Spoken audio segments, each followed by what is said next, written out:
Você pode até não gostar de horror, mas é inegável o talento que esse cara tem para produzir arte. Muito além da técnica, suas obras imprimem um realismo e uma paixão pela arte, de forma que é praticamente impossível alguém não admirar o resultado. Eu tive a honra de visitar esse mestre em sua casa e ver de perto o mundo que permeia sua existência. Em um mundo digital, fiquei surpreso em ver uma realidade totalmente analógica, porém muito mais rica do que o que podemos encontrar no infinito mundo virtual. O papo de hoje é com Léo Dias de los Muertos, artista ímpar no gênero do horror e, acima de tudo, um ser humano fantástico. Ele vai nos contar um pouco da sua história, sua inspiração, seus valores e sua arte. E aí, galera, a gente está aqui com o Léo Dias. O cara é artista plástico, artista não dá nem para dizer, só resumir artista plástico. O cara é um mega artista, o cara é assim, top do cinema, do gênero fantástico, não do cinema, mas também do cinema. A gente já está aqui batendo um papo já faz um tempo e agora a gente começou a gravar e eu até já me perdi por onde começar, porque o cara é muito foda. Léo, cara, brigadão por me receber na tua casa, cara. Bom, quem agradece sou eu, meu maior prazer do caralho. Cara, e conta pra gente um pouco, assim, que loucura, cara. Eu entrei aqui e parecia que eu tinha entrado num outro mundo, cara. Sério, cara, porque sabe quando tu vive aquilo? É diferente, né, tu ter uma peça, não, tu vive, né, essa realidade, cara. Cara, eu sou que nem eu tava te falando antes, cara, eu sou um nerd que deu a sorte de conseguir sobreviver disso, né? E isso acaba estimulando a ficar cada vez mais aprofundado, cada vez mais focado, porque é um privilégio, né? Tu poder, por mais que assim não viva num rio de dinheiro, muito pelo contrário, mas é um privilégio de tu poder investir nas coisas nas curiosidades, nas coisas que tu gosta. Então acaba que vão se somando coisas e tu mergulha cada vez mais fundo dentro daquilo que inspira teu trabalho ou que tu simplesmente tem curiosidade. Cara, assim, é difícil de saber por onde começar, assim, olhar, né, cara? Porque para todo lado que a gente olha tem uma obra, né, cara? Tem uma... Mas uma coisa que me chama muito a atenção são os detalhes, assim, tipo, das anatomias e como tu te inspira, assim, na... Eu acredito o seguinte, cara, assim, a arte é uma narrativa visual, né? A arte visual, no caso, né? É uma narrativa visual. Se tu quer contar uma história, no meu caso, em escultura, que é uma história que está contida dentro daquela peça parada, né? Existem muitas formas de fazer isso. Existe a arte minimalista, que eu adoro também, por exemplo, eu adoro arte tribal, que tu passa todo os sentimentos, toda uma carga de informações em figuras que às vezes são, qual é a palavra? É estilizado, entendeu? Eu, pelo contrário, eu procuro que as minhas peças pareçam algo real, algo que convenceria como uma criatura mesmo. Não tem problema algum em algo ser estilizado, tanto que a minha casa é cheia de coisas assim. Mas eu, quando eu produzo algo, eu estou procurando que aquilo seja convincente de alguma forma, que ele poderia existir, que com a foto certa, com a iluminação certa, ele possa ser convincente que aquilo é uma coisa real, sabe? Não é tipo só uma representação daquilo, não. Que ele possa parecer que é mesmo um organismo vivo, ou que foi vivo em algum momento, já que a maior parte das coisas que eu faço está morta. Cara, eu ia te perguntar da tua relação com o horror, assim, se... porque, assim, muita gente, assim, até não vou dizer preconceito, mas uma imagem, às vezes, pré-concebida de que a galera do horror, assim, às vezes já tem uma energia pesada por natureza. E, cara, só a gente conhecer já vê que é totalmente o oposto, né, cara? Tipo, nossa, uma energia super boa, tua casa tem uma energia super Obrigado, boa, cara. eu também. Tipo, e acho legal trazer essa visão, assim, de como é que tu conciliou como é que tu enxerga, né, o horror, assim, que nem você estava comentando antes, na questão de que tu vê as peças pelo lado artístico, né, e tal, assim, como é que é lidar com isso, cara? Cara, eu acho o seguinte, todo ser humano tem tem curiosidade pelo outro lado, porque a gente tem a consciência de que a vida termina. E a gente passa, querendo ou não, a vida toda tentando validar a nossa existência, seja acreditando no ser superior, seja não acreditando e procurando dá significado a cada momento que tu vive. Isso é individual, mas no final das contas todos nós estamos tentando validar a nossa passagem pelo mundo. E entre essas coisas, por essa consciência de fim que a gente tem, nós temos medo da morte, mesmo quando a gente diz que não, porque a gente está sempre pensando no fim. E daí, para pular, se tu pensar, por exemplo, que na antiguidade as pessoas se reuniam em praça pública para ver execução de criminosos ou de gente que nem era criminosa, no caso da Inquisição, por exemplo. E as pessoas hoje ainda se amontoam no ônibus quando passa por um acidente. Ah, que horror! Mas estão lá olhando para a pessoa acidentada, tentando ver um pedacinho daquela tragédia. Eu, como artista, procuro retratar esse horror de uma forma que é meio fantasiosa, na verdade, né? Então, cara, é assim, eu acredito que eu tenho a posição de dar vazão a essa minha curiosidade que todos nós temos de uma forma mais até meio infantil, que tu tenta lidar com aquilo de forma que torne o horror algo bonito, entendeu? E é difícil colocar em palavras, tanto é que eu sou escultor, não escritor. mas a minha intenção é tornar algo que é doloroso, algo que possa ser apreciado, por exemplo. Ao criar uma criatura morta, ou ao criar uma leitura do ser humano como a gente esquece que a gente é, por exemplo, um organismo, uma máquina que somos, né? Então eu acredito que eu explore mais esse lado, assim, de tu procurar entender o que nós somos através das peças. E eu, como pessoa, eu não necessariamente sou as minhas peças, né, cara? Eu sou uma pessoa com mais interesses, mais nuances do que apenas o horror. Então, tipo, é claro que eu não vou ser sisudo.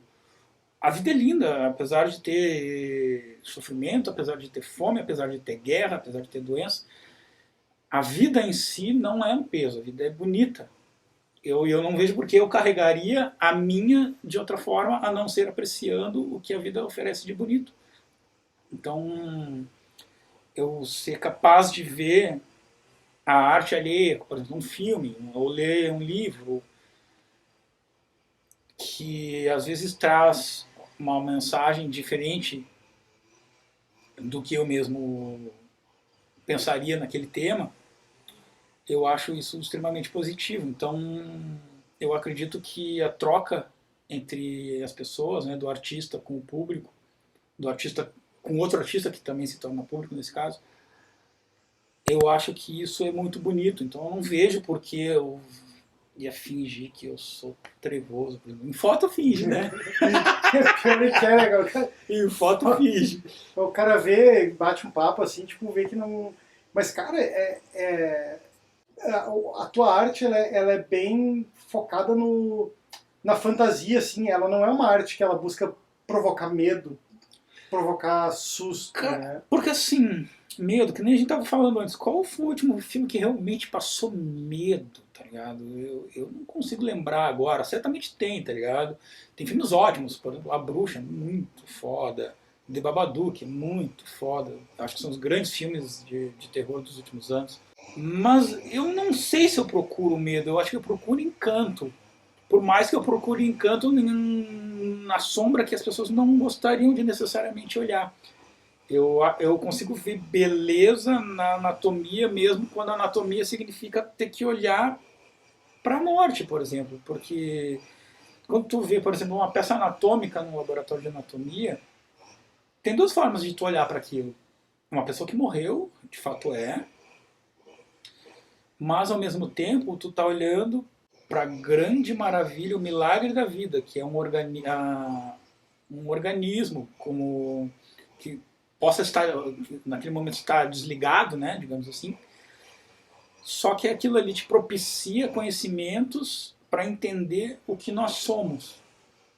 Então eu acredito que eu estou muito mais interessado nesse encanto de saber o que nós somos, como nós funcionamos, como nós estragamos principalmente, que é uma das minhas grandes obsessões, e o que nós tememos também. Se, por exemplo, eu vou querer fazer uma escultura de um demônio que muitas pessoas temem, na verdade é muito mais procurando um encantamento pela reação que possa provocar, ou simplesmente pela imagem que no meu entender é bonita daquilo. Dando um exemplo, quando eu era criança e via filmes de monstro, eu não achava os monstros assustadores, eu achava eles bonitos. Da mesma forma que uma zebra é bonita, que um leão é bonito, que um unicórnio.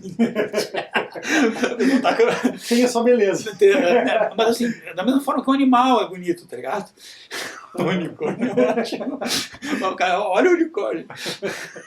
É justamente que eu acho que é isso que a gente vê quando vê as tuas obras, assim. Por exemplo, até mesmo o Frankenstein ali, né, cara? Tipo, eu acho que ele traz muito mais um realismo, mas não é um realismo mórbido, sabe? Eu não sei te explicar o sentimento que ele me desperta, mas não é nem de longe uma coisa ruim, sabe? E eu acho que, como artista, cara, tipo, é muito massa tu conseguir fazer uma leitura de uma coisa que as pessoas enxergam de uma maneira e tu conseguir mostrar para elas o outro lado daquilo. Cara, por exemplo, eu chamo o Frankenstein, né, a criatura de Francisco. A minha intenção ali foi se a gente fez uma exposição celebrando os 200 anos do lançamento do livro da Mary Shelley, né? E eu fiz a criatura e meu amigo Fernando Schmidt fez o coração que bate e a roupa que é todo um traje em couro, como se fosse uma armadura, dentro dela ele foi reanimado, né? Junto com a gente tinham mais 27 artistas, ao todo éramos 27 artistas e a gente criou o laboratório. A minha intenção pessoal, ao fazer a minha parte da peça, é que ela representasse o que está descrito no livro. Eu não vejo, por mais que existe a descrição do que é narrado pela Mary Shelley, né? Do que o Victor Frankenstein criou. Mas o que eu sinto pela criatura não é nem de longe como ela sendo algo horroroso, mas sim o resultado dessa pesquisa que o cara fez para tentar dar vida a restos mortos. De certa forma, ele tem deformidades da limitação que o cara teve para reconstruir aqueles corpos, juntar um no outro e tal. Ele tem cicatrizes como nós temos, mas eu não vejo isso de uma forma repugnante. Por mais que ele tenha partes de musculatura exposta, de tudo mais, mas eu não vejo isso de forma repugnante, eu vejo isso de forma fascinante. Então eu não procurei que ele fosse horrível ou grotesco. Eu procurei que ele fosse o que eu sentia pela história. Sim, até traçando um comparativo, né? O sentimento que a tua obra desperta, por exemplo, em mim é diferente, vai para um lado bem diferente do que as criaturas do Richard lá, por exemplo, do Frankenstein's Army, claro. Que já é uma coisa mais intimidadora, né? Sim. Tipo... É que assim, por exemplo, o Richard ele pega uma parte da história mais além. Quando eu fiz o Francisco, eu pensei nele no laboratório, o despertar da criatura, ou seja, ela ainda não tem razões para estar agressiva perante o mundo. Ela está acordando, ela está, né, como se fosse o nascimento, embora ela não tenha passado pelo estágio de bebê, né, ela está nascendo novamente, ela está despertando para a vida. Então ela ainda está, eu, pelo menos na minha forma de tentar fazer, era que tivesse um pouco de confusão, de ele não entendeu ainda onde ele está, o que ele está fazendo. Já no Army of Frankenstein, aquelas criaturas estão atacando, elas estão em outro momento, entendeu? Elas estão... Se eu tivesse esculpido ele, talvez numa posição de ataque, com com feições agressivas, com expressões agressivas, talvez ele passasse outra coisa, mas é que como a escultura capta... A escultura é como uma fotografia, né? Ela é um momento congelado no tempo. Talvez se ela fosse um filme, eu conseguisse ter mais amplitude de sensações, mas como é uma escultura, ela está congelada naquele momento no tempo, né? Sim, de uma forma assim, pelo que eu pude ver, assim, tu não trabalha assim muito com, e eu acho isso bem bacana, assim, dentro da tua visão da tua arte, assim, tu não entrega, tu não, essa coisa amedrontadora, intimidadora, né? As tuas esculturas, assim, elas são todas, mas retratando a criatura no seu espaço, né? Dentro do seu ambiente, dentro onde ela... Cara, eu te admito que eu gostaria de certas peças que eu queria que elas fossem assustadoras. Elas, na verdade, não são, tá ligado? Eu não vejo assim, pelo menos. Fico contente quando são. Quando alguém... Me causa satisfação as duas coisas. Se a pessoa ficar meio receosa e se a pessoa vê com um ar de encanto. As duas coisas me causam o mesmo prazer. Considerando um ponto seguinte, eu faço as esculturas para mim mesmo, entende? Eu tinha algo a dizer com aquilo naquele momento e quando eu faço, eu estou fazendo, mesmo que eu esteja fazendo para ti, eu faço antes de fazer para ti, eu estou fazendo para mim. A partir do momento que ela fica pronta, que ela vira uma coisa que vai ser observada pelos outros, aí entra a segunda parte, que é a resposta da pessoa ao que eu fiz. E aí vira uma comunicação com o mundo, né? A comunicação dos dois jeitos é muito legal, porque tu conseguir arrancar sensações das pessoas é muito legal. É um privilégio, na verdade. Porque tu conseguir criar algo com as tuas mãos que provoca sensações é fantástico, tá ligado? Então se a pessoa vai ficar com medo ou se ela vai ficar fascinada, os dois são muito legais. Particularmente, eu acredito que as minhas peças tipo, são meio como eu, assim, ela faz cara de malvado, mas quando tu não tá olhando, ela dá uma risada e mostra que é mongolão. Tipo, é meio eu, assim, tá ligado? Eu acho que é mais ou menos por aí, assim. Eu gostaria que elas fossem assustadoras em alguns momentos. Outras não, outras eu tenho outra proposta. Mas mesmo as que eu busquei ser assustador nelas, tu olha no fundo do olho dela e pensa, tipo, ele tá de sacanagem. Mas e se a gente for olhar hoje para ti, assim, enquanto artista, Léo, como pessoa, assim, o que que te assusta, cara? Tirando o Bolsonaro. Que esse assusta todo mundo, né? Assim, cara, o que me assusta, velho? Nós estamos falando de uma coisa extremamente pessoal, né? Tipo, então eu vou dar uma resposta egoísta. Eu tenho medo de não viver a vida de forma que cada momento me agrade. Não significa que todos os momentos vão ser agradáveis. Tu vai ter que fazer sacrifícios na vida, tu vai ter que fazer coisas que tu não gostaria às vezes. Mas assim, eu tenho medo de olhar para trás e pensar que o curto período que uma pessoa vive, vamos lá, uma pessoa longeva no Brasil tem o quê? 82 anos. Digamos que viva 100 anos, que ainda é pouco tempo. Eu tenho medo de olhar para trás e tipo, não era o que eu queria ter feito com a minha vida. Até agora eu estou fazendo todos os dias da minha vida exatamente aquilo que eu gostaria.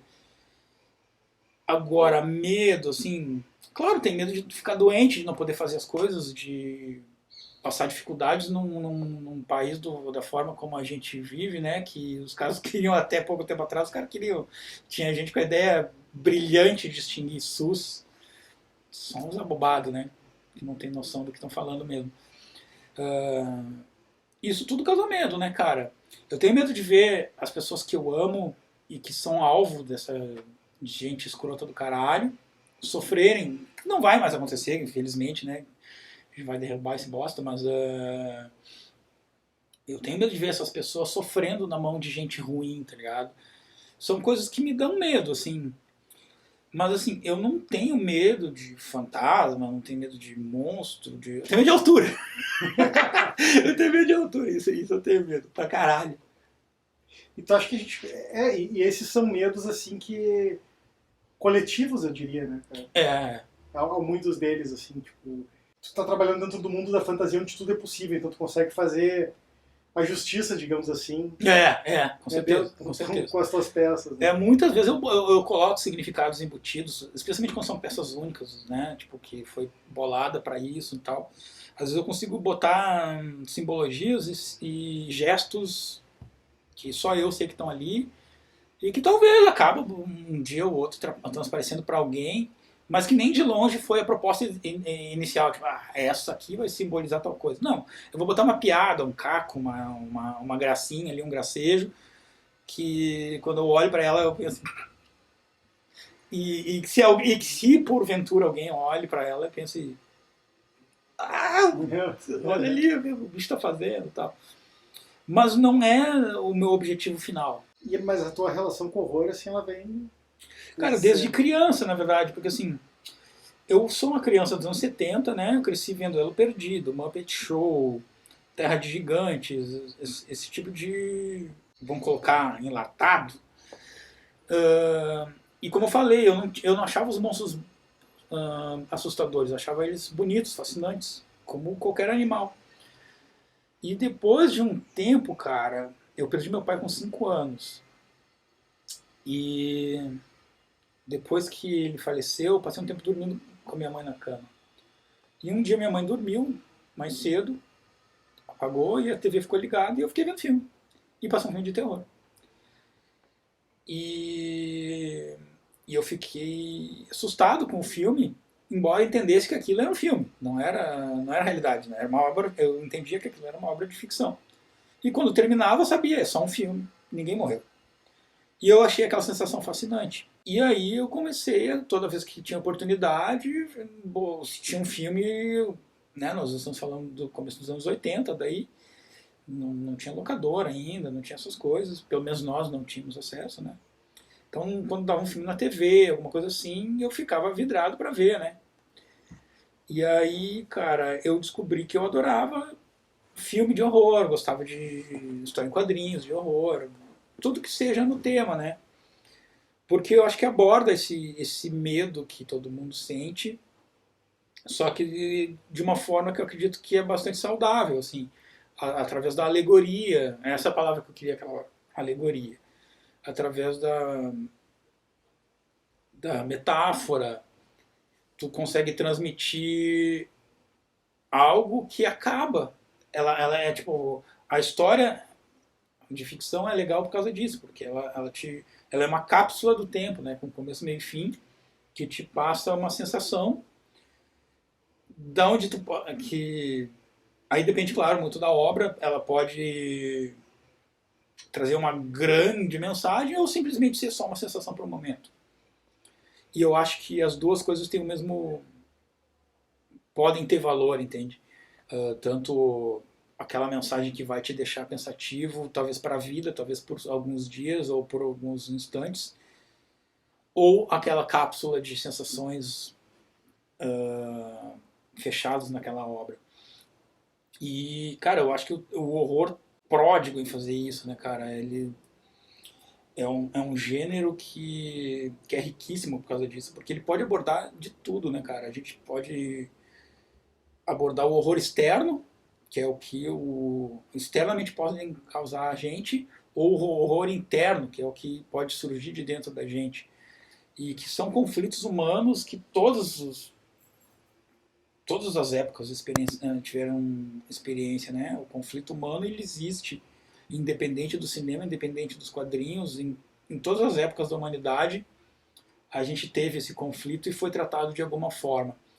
E o horror traz isso sem causar violência a ninguém, né, cara? Tu pode ver um filme de matança extrema, sanguinolência extrema, e na verdade ninguém se machucou em momento algum. É tudo uma alegoria. E aí entra a parte artística de, digamos, um filme como Hostel, como, sei lá, um filme do Takashi Miike, onde as coisas são angustiantes. Tu vê uma pessoa sofrendo horrores na tela. Só que na verdade o que tu tá vendo são efeitos especiais, uma boa direção, uma boa atuação, tão bem feita, tão bem editada, que consegue te convencer que aquilo aconteceu mesmo. Ou o contrário, um filme que é tão assustador, digamos, quem acredita em fantasma, que aquilo é tão assustador que de noite tu fica meio ressabiado, puta, de uma sombra. E que isso é tão convincente a ponto de te causar suspensão da realidade, suspensão da descrença, que é o que um grande filme de terror faz, né? Causa a suspensão da descrença. Tu sabe que não existe um monstro, mas durante o filme ele funciona. E funciona porque lida com coisas básicas da nossa espécie, que é o medo, que é o receio, que é o medo da morte. Então, é isso, eu acredito que é isso que me agrada no horror, assim, tipo, ele trabalha essas questões de uma forma saudável. Desde o começo, sempre foi com a temática do horror. Foi, cara. E isso causou situações que eu acho hoje engraçadas, né? Por exemplo, na escola, né, cara? Era uma incomodação do caralho, né? Porque, assim, tu tem uma criança que tá desenhando matança, monstro, gente destripada, e isso causava preocupação. Por que essa criança está desenhando isso? Você é um psicopata? Na verdade, era só uma criança desenhando que gostava de ver filme de terror, né? Mas até que entendessem isso, minha mãe foi muito chamada na escola, tá ligado? Aliás, era uma das mães mais chamadas na escola, coitada. Mas como é que isso afetava, tipo, isso afetou a tua relação com ela, com relação ao teu trabalho, cara? Como é que ela... Ela não gostava, claro, obviamente, né, das coisas de terror. Ela achava muito bem feito. Aí tem particularidades dela que ela não elogiaria a peça pra mim, mas ela falaria pros outros com encantamento, tipo, ficou perfeito, ficou nojento, não sei o quê, ficou um monstro horrível, não sei o quê. Mas aí a particularidade da minha educação é que ela tipo, acreditava que, sendo rigorosa, ela ia fazer eu me esforçar mais, né? Então, o elogio não era o grande forte, a questão era mais de tipo assim, fazer o cara sempre dar tudo de si. Mas não necessariamente ela gostava das coisas de terror, mas ela falava pros outros, não pra mim, com orgulho da minha capacidade de fazer as coisas. Mesmo quando eram coisas horrorosas. Por exemplo, teve uma situação, cara, que foi muito engraçada. Isso eu já não era mais criança, cara. Minha mãe trabalhava em casa. E a minha tia estava no meu quarto e minha mãe no quarto dela trabalhando. E a minha tia vendo as esculturas. Ele é tão talentoso, pena que essas esculturas são tão macabras e tal. E a minha mãe meio que, tipo, né, deixando rolar e tal. Daqui a pouco, mas olha só, tem até um Jesus aqui. E a minha mãe não tinha visto essa peça ainda, que eu estava trabalhando ainda. E ela sacou de cara, né? Tipo, cara, se tem um Jesus, cara, boa coisa não é. E ela falou assim, tu deixa isso aí, se tu deixar cair e quebrar alguma coisa, o guri vai ficar muito bravo. Que pode ser uma encomenda. E daqui a pouco a próxima coisa que ela ouviu foi um choro assim. Ai não! Tá saindo larva do olhinho dele! E aí tá, detalhe, cara, eu não saberia disso a não ser que minha mãe tivesse me contado, né, cara? E ela me contou isso às gargalhadas, cara. Ela mal conseguia contar isso de tanto rir. Ou seja, aquela escultura que eu tava fazendo, na hora ela não pôde demonstrar que ela achou muito engraçado. Mas ela achou muito engraçado que uma pessoa ficou tão chocada com aquilo que chorou. E era só uma escultura. E ela conseguia entender isso, que é só uma escultura. Assim como eu tenho amigos que são evangélicos e já aconteceu isso, cara. Já vi um amigo meu falando isso. A gente tem que separar o Léo, nosso amigo, da escultura que o nosso amigo Léo fez. Porque ele talvez esteja querendo dizer alguma coisa com a escultura que não necessariamente é o que o nosso amigo é. Talvez ele esteja criticando alguma outra coisa que ele não goste. E então isso, cara, foi desde sempre, sabe? Não era questão do choque pelo choque, era questão de no começo, né, inicialmente, era emular o que eu gostava de ver. Eu queria tocar nos monstros de filme de terror. Só que não tinha um monstro para me tocar. Eu consegui entender que os monstros eram bonecos. Só que não tinha esses bonecos. Então eu precisava fazer os bonecos para tocar neles. E eu comecei a fazer isso. A fazer com as minhas mãos as criaturas da minha imaginação. Porque eu pensava, se o cara lá do filme criou um monstro, eu também quero criar um monstro. Então eu fazia os meus. E esse foi o meu fator condicionador, assim, é isso que eu quero fazer. Só que, claro, quando passou o tempo, eu comecei a descobrir que, através dos meus monstros, das coisas que eu conseguia tirar da imaginação, eu conseguia, além de me divertir fazendo, eu conseguia arrancar reações das pessoas, aquilo foi se tornando divertido. Então, o fato. Porque no final de tudo, se tu resumir mesmo, é comunicação. Tu conseguir tirar reações das pessoas através daquilo que tu fez. Embora, enquanto tu estivesse fazendo, tu estava fazendo para ti. Mas depois tu tem o benefício extra de ter a resposta para aquilo, né? Que é quando porque eu tenho uma sensação, cara, depois que eu fiz a peça, que ela está pronta, e no caso de ser uma peça de encomenda, que ela está entregue, ela não é mais minha, ela é do mundo. Ela é da pessoa, mas ela é do mundo. Ela tem vida própria. Eu ia falar vida isso, própria, cara, tá ligado? Tipo, talvez seja uma prepotência falar isso, mas com uma criança, tu não pode criar uma criança pensando que ela vai ser uma extensão tua. A criança, ela é um ser em si, né? Ela não tem obrigação de corresponder às expectativas. A mesma coisa eu penso com as esculturas, cara. Eu não, depois que ela está pronta, qualquer reação a ela para mim é válida, porque as pessoas são muito distintas entre si. Então tem gente que vai ficar com um olhar encantado, tem gente que possa ficar ofendida com aquilo que está ali, tem gente que vai achar grotesco porque ela não esteticamente gosta daquilo, mas ela vai ao mesmo tempo pensar, mas é bem feito. Então assim, isso depende muito do background da pessoa, entende? E eu não tenho a mínima intenção de criar pro background. Eu crio as coisas que eu acho que eu tenho que fazer. E aí, a partir disso, como se comunica com o mundo, tudo é bônus. Independente se a reação é positiva ou negativa. Se for negativa, é bônus porque, de alguma forma, tu está aprendendo sobre a humanidade. Porque tu tá entendendo, se tal pessoa se sentiu assim ou assado, é porque existe este ou aquele pensamento. Então acaba sendo tudo válido. E meio que desde criança eu fui lapidando essa resposta, né, ao que eu fazia, embora a intenção atual seja a mesma de quando eu era criança.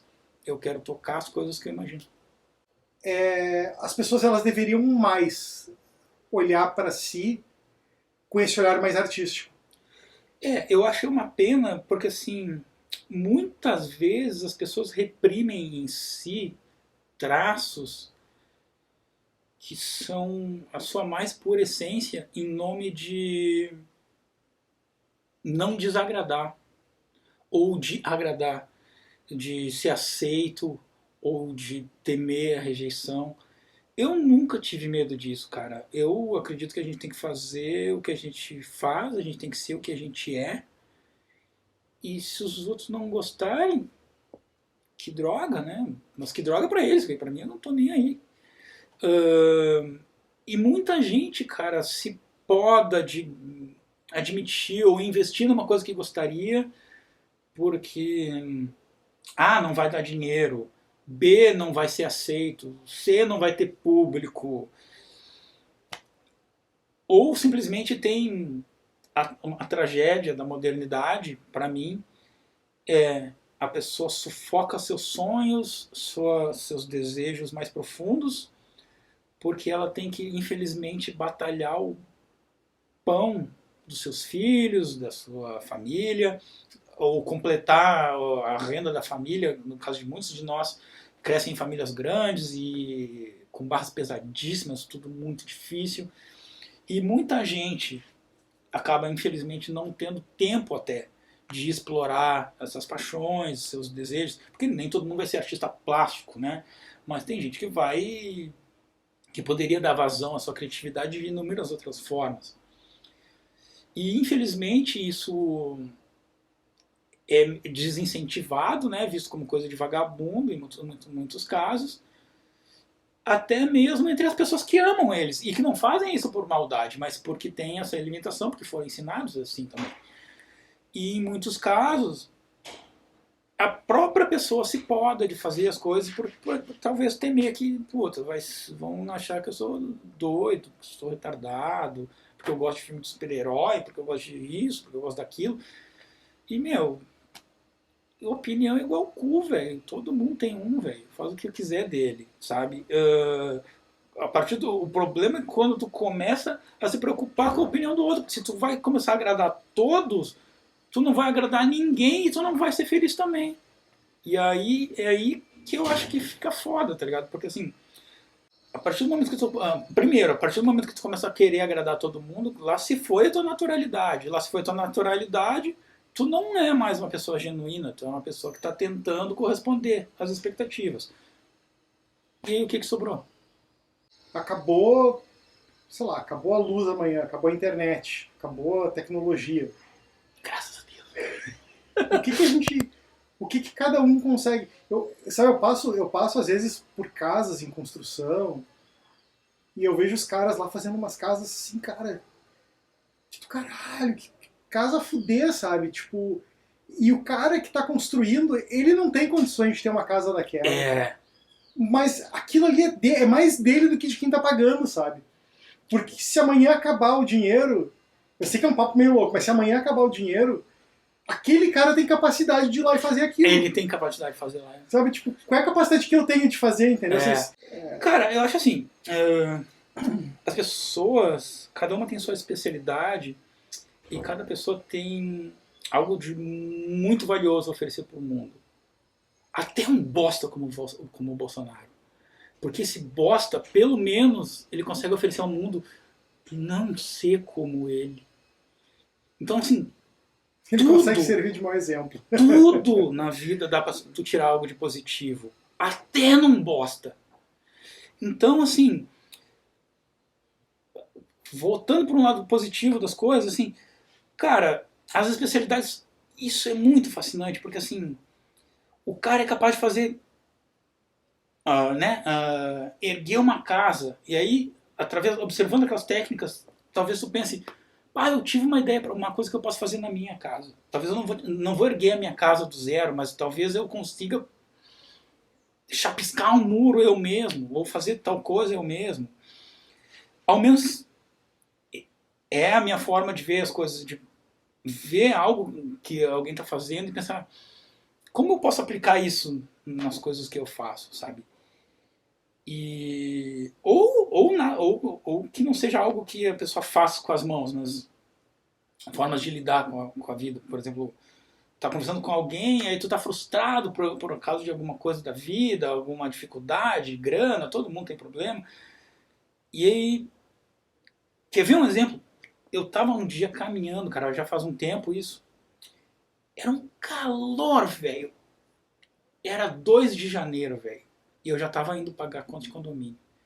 E era um calor e eu tava puto, pensando, caralho, é 2 de janeiro, eu já tô pagando conta, mano. E aí, meu, eu passei por um tiozinho, cara, no sinal, ele vendia pão no sinal. E a gente se conhecia, né? A gente se cumprimentava sempre, porque se passava um pelo outro. E aí ele me cumprimentou lá, todo alegrezão e tal. Eu cumprimentei de longe, porque eu tava indo pagar o negócio. Na volta, eu fui lá, eu apertar a mão dele, né? Falar com ele e tal. Eu falei, cara, que saco, já tava 2 de janeiro eu já tô pagando conta, não sei o quê. E ele rindo, cara, me falou a coisa mais sábia, velho. Mas tá dando pra pagar, irmão.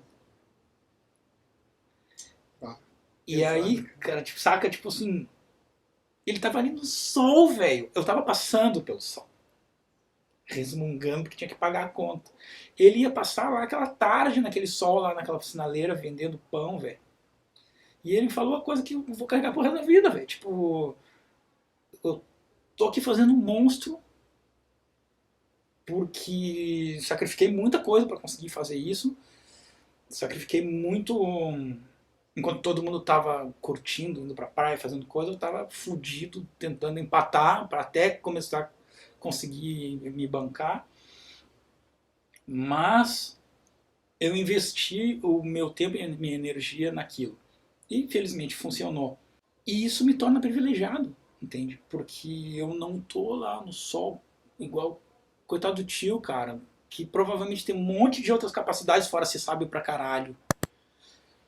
E talvez um monte de outros talentos que ele não tá aproveitando porque ele tá lá garantindo a família dele, tá ligado?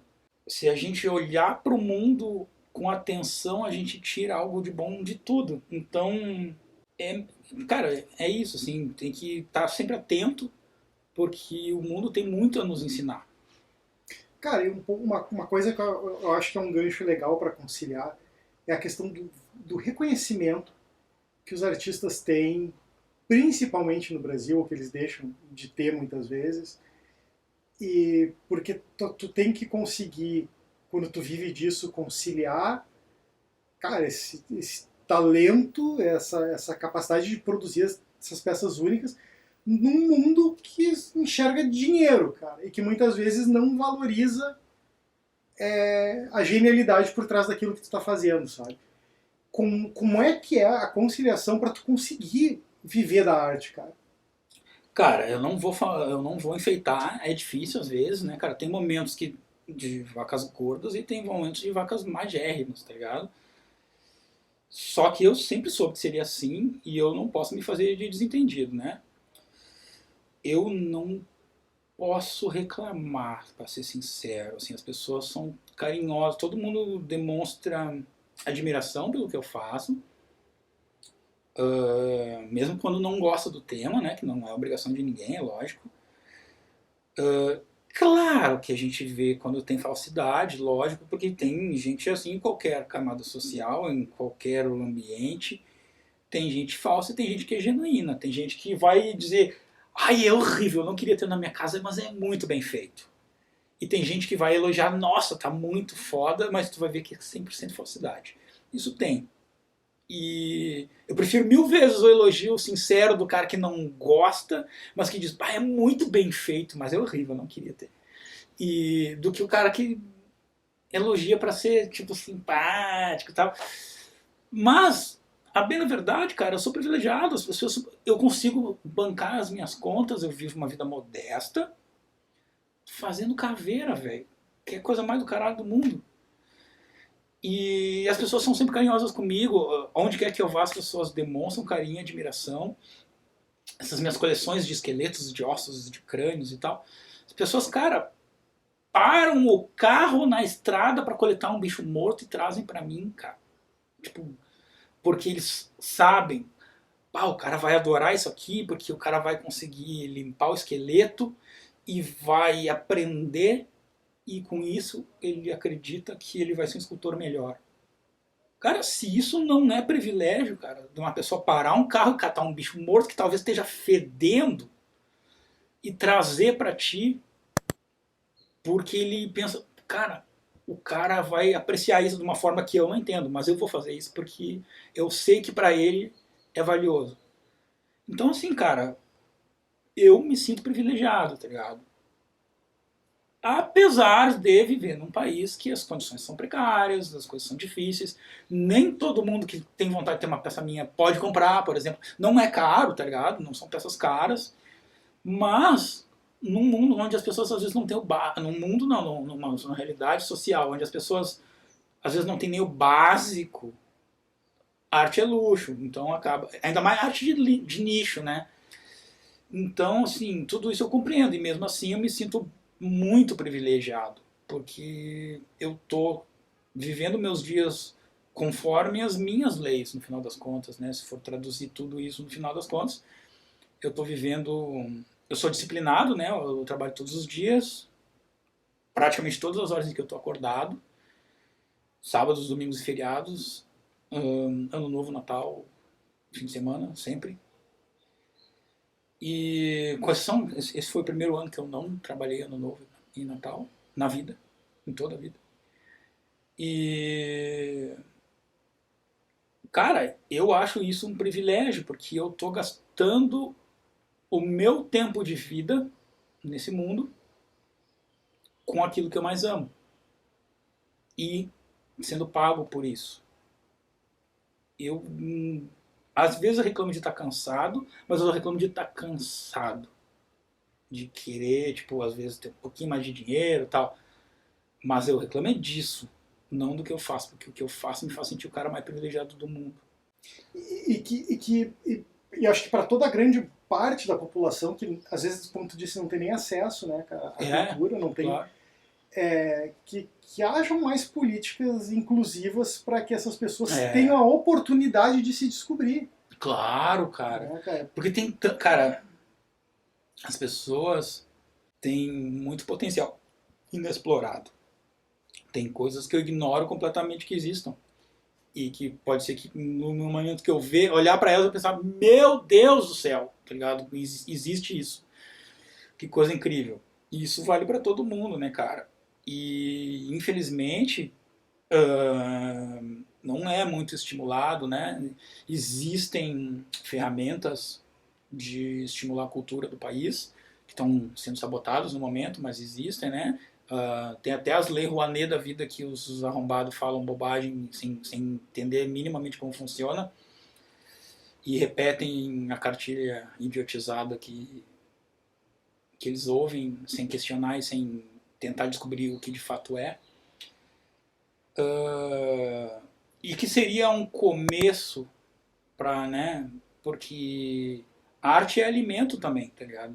Não se pode viver apenas de bater o cartão, acordar, levantar, jantar, almoçar, voltar para casa, ver novela e dormir. Novela é arte, tá ligado? Tá vendo trabalho. Eu não gosto, mas é um trabalho de arte. Tipo, pode estar sendo usado da forma que for usado, mas é arte. Não é possível a vida sem arte, independente de que nicho seja, de que proposta dessa arte seja. Mas simplesmente não é possível. Experimenta viver sem o teu Netflix, sem a camiseta estampada, sem música, né? Sem música, pelo amor de Deus. E às vezes as pessoas não... Experimenta viver sem isso numa pandemia. Sem isso numa pandemia, cara. Cara, é isso que pra mim, é isso que dá sentido à vida. Pra mim, a vida é como um gigantesco texto sem ponto e sem vírgula. É a arte que põe pontos e vírgulas nesse texto que faz a gente passar a compreender o que esse texto está dizendo. Porque sem a arte a gente fica perdido, vira um amontoado de informação e a informação sem pontuação passa a não fazer sentido. Né? Bom, com certeza. Olha, eu queria te agradecer, cara, por ter me recebido. Tá em casa, mano. E, cara, espero acompanhar mais de perto o trabalho. Com certeza. Tá sempre junto aí, se eu passar por algum bicho morto. Cara, tá na estrada. Tem esse detalhe, pessoal que talvez não saiba. Eu coleciono, né, ossos, esqueletos de animais que foram encontrados já mortos, né? E porque isso ajuda a fazer a entender a anatomia e fazer um trabalho mais minucioso. Então, sem crueldade animal, galera. Até pra não ficar mal entendido. Pra não ficar... Que diabo de papo é esse? E também, além dos animais da estrada, até vou botar nessa câmera, não sei se ela ainda tá funcionando, tem as lhamas fofinhas também aqui. As lhamas fofinhas que o Léo coleciona aqui também. Ai, gente, então tá, Léo. Obrigadão, cara, novamente. Pode crer, meu irmão. É nóis. Tamo junto, cara.